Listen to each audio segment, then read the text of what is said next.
Sejak kapan boleh ketua umum partai politik ikut mengendalikan kekuasaan? Nggak pernah, Mas. It's not in the constitution, it's not in the undang-undang, nggak ada, Mas.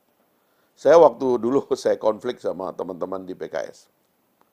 Sampai saya membuat kajian sendiri dan membuat buku. Saya baca semua undang-undang.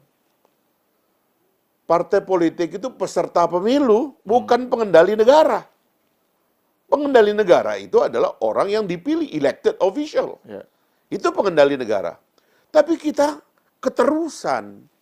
Partai politik menjadi peserta pemilu, tiba-tiba ketua umum partai politik mengendalikan negara. Padahal dia tidak dipilih rakyat. Rusak, Mas. Kita mesti address ini dari awal kepada Pak Prabowo.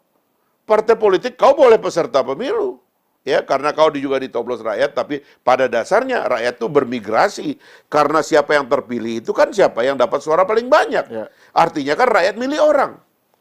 Lah kalau rakyat sudah milih orang, terus ngapain ketua umum partai politik ikut mengendalikan dari belakang? Ini yang mengerusak.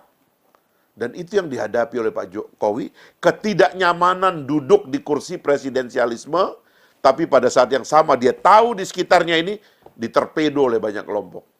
Bagaimana coba caranya itu? Ini kita omongin dari sekarang.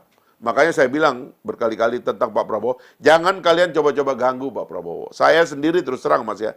Kalau mau jadi mulut nggak enak, saya mau ngomong menjadi mulut yang jangan ganggu Pak Prabowo, jangan ganggu Presiden. Supaya nanti juga kalau kita nagihnya enak. Sekarang kita mau nagih Pak Jokowi susah, Mas. Yang bermain di sini siapa? Yang bermain di sini siapa? Kementerian pesta sendiri. Pak Jokowi setengah mati pengen mempercepat investasi, bahkan mengakselerasi dengan lahirnya peraturan pemerintah, kepres untuk percepatan investasi. Kementerian main-main. Antara mereka nggak kompak, saling sikut, saling sandera. Kan itu kita lihat hari-hari, Mas. Dan kalau kita mendekati, dia bilang saya punya 2 bos. Saya bukan cuma bos, saya bukan cuma presiden. Saya ketum, saya juga bos. Nggak boleh begini. Ini subversi, Mas. Nggak boleh ada lagi. Nah, ini yang begini-begini. Saya baca sebagai persoalan sistem. Teman-teman kita nggak baca ini sebagai persoalan sistem.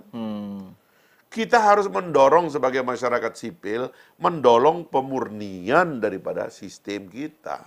Itu semuanya hilang dengan sendirinya, Mas. Mas Al tahu kalau kita nonton debat presiden di negara-negara maju, ya, di negara-negara yang matang gitu kan.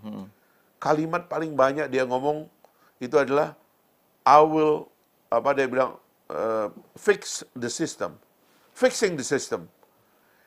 Karena memang kita nitip nasib kita tuh dalam sistem, Mas. Bukan hanya satu orang. Masa negara sebesar ini, kita cuma mengandalkan satu orang.